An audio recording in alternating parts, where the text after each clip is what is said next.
everyone, and welcome to another digital edition of NHL Now. Lauren Gardner, EJ Hradek here with you, and we're pleased to be joined today by the senior writer with NHL.com, Dan Rosen. Now, Dan, I love all the pennants behind you, very New York themed. We appreciate you joining us today, but you've been a busy man throughout the start of this NHL training camp. Tell us what you've been up to. Yeah, I didn't go today because I had other things to deal with as well. But the last 2 days I was out at the Rangers practice facility, and it's different. It's certainly interesting. You go there and you have to wear a mask in the building, and you get your temperature scanned. And thankfully, I am healthy and good. And they escort us into the rink, and there's places to stand, and we stand around the glass. The Rangers practice facility doesn't have stands in them, so we're around the glass, which is great. You get a great view.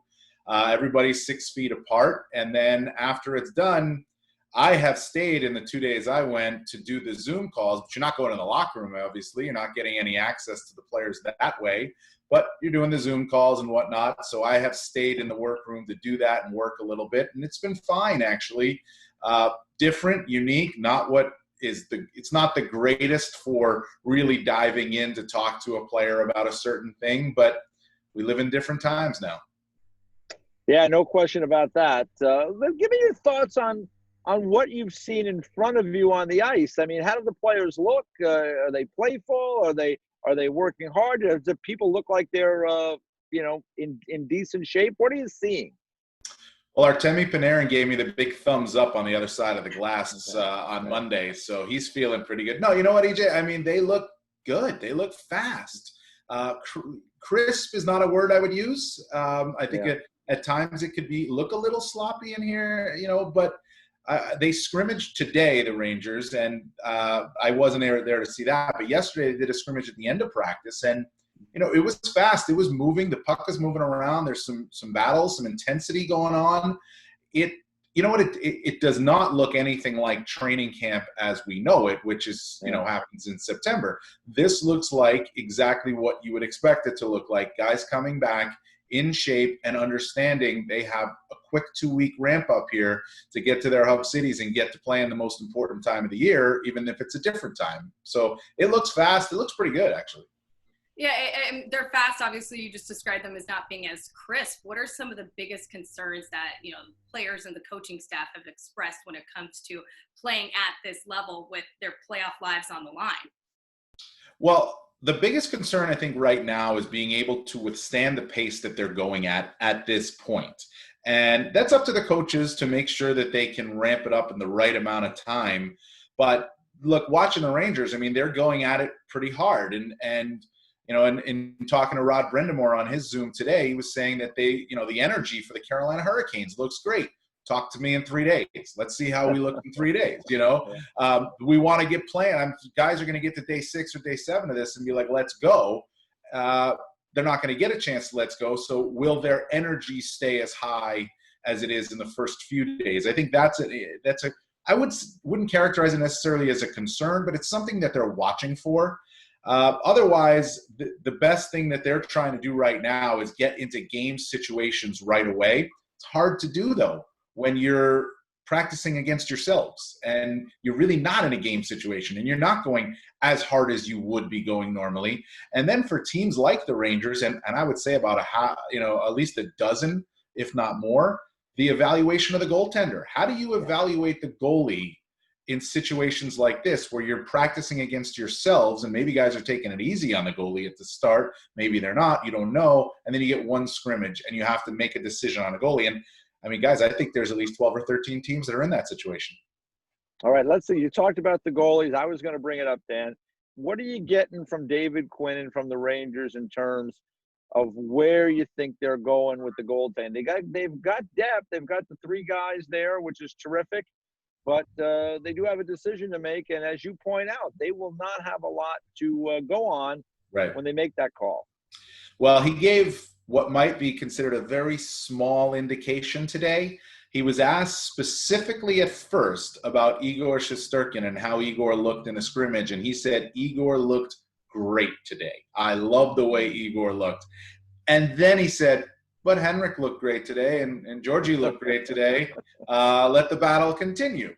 I think Igor's got the inside track on this. He was trending as the number one goalie before the pause, even though he missed 6 games because of the rib injury. And, David Quinn on Monday said he wants to keep the line combinations and the D pairs all the same as they were before the pause to see if that chemistry can come back. And I've got to be thinking he's thinking the same way about the goaltending. That being said, Lundqvist's history against the Carolina Hurricanes does play a role here. And, he was very good against them this season, 3-0. He won. He basically won all 3 games for the Rangers against them that they played. And he's been dynamite against them for his career. That plays a role here. But, if Igor looks good, if Igor looks great, Igor is going to start. NHL coaches, ever the diplomatic politicians Right. who say all the words and they don't really say anything in the process. True. Speaking of awards, Calder Trophy candidates finalists were announced today. What's your takeaway with some of this? Obviously, coming from the Avalanche, I'm a Cale Makar fan, but there are some very deserving finalists here. Well, I think it's a 2-person race, and the third guy's kind of just there. And if it was a normal year, hey, great for the third guy, he'd be going to Vegas for the awards, and it's a free trip and fantastic. But I didn't even get that this year. It's Hughes and Makar. They're the top 2 guys, and any it's a distant third. But I will say, look, Dominic Kubalik had 30 goals, and that's no small thing. But I was a little bit surprised that Adam Fox didn't get that third spot with the Calder Trophy because of the season he had as a defenseman coming in and the way he was able to play and really at times elevate himself to be the Rangers' number 1 defenseman. Little bit surprised, but 30 goals is hard to ignore. That being said, it's Makar and Hughes. So I think it's Makar, but you could toss them in a hat and pick one out and you'll be right. Yeah, I tend to agree with you, Dan. I think it is a 2-person race, and there was a lot of other good candidates. Kubalik gets the nod as the third finalist, but you're right. Fox is someone that was deserving, and there were several others as well. I want to ask you about the Coach of the Year because we saw that as well. The nod when it comes to the Jack Adams.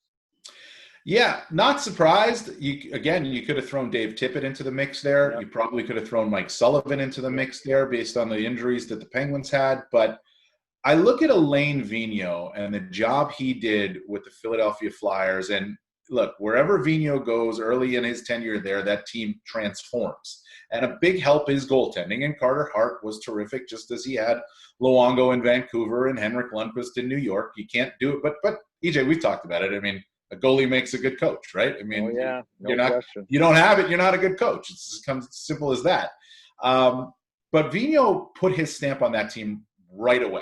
And they were pretty much a non-factor last year. And this year, especially leading into the pause, they were arguably the best team going leading into the pause, certainly in the Eastern Conference. They changed their forecheck around, and they forecheck like crazy. They're on the puck all the time. They're relentless. He put a stamp on that team quickly, and they're a team to watch, no question about it. So I look at him and I say maybe he's got a notch ahead. But then there's John Tortorella, who lost everybody. That was so many guys of significance, and I think they led the Blue Jackets. I think they led the league in man games lost to injury, and yet here they are. And we always overlook sometimes the coach of the really good team and the fact that they're able to stay really good. And that's Bruce Cassidy. You've got guys that you've got to continue to find ways to motivate and get hungry. And he's been able to do that with the Boston Bruins.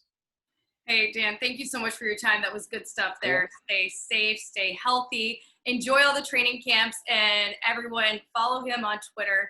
Best posts, great articles. Really appreciate your time. EJ, drive safe. All right, I will.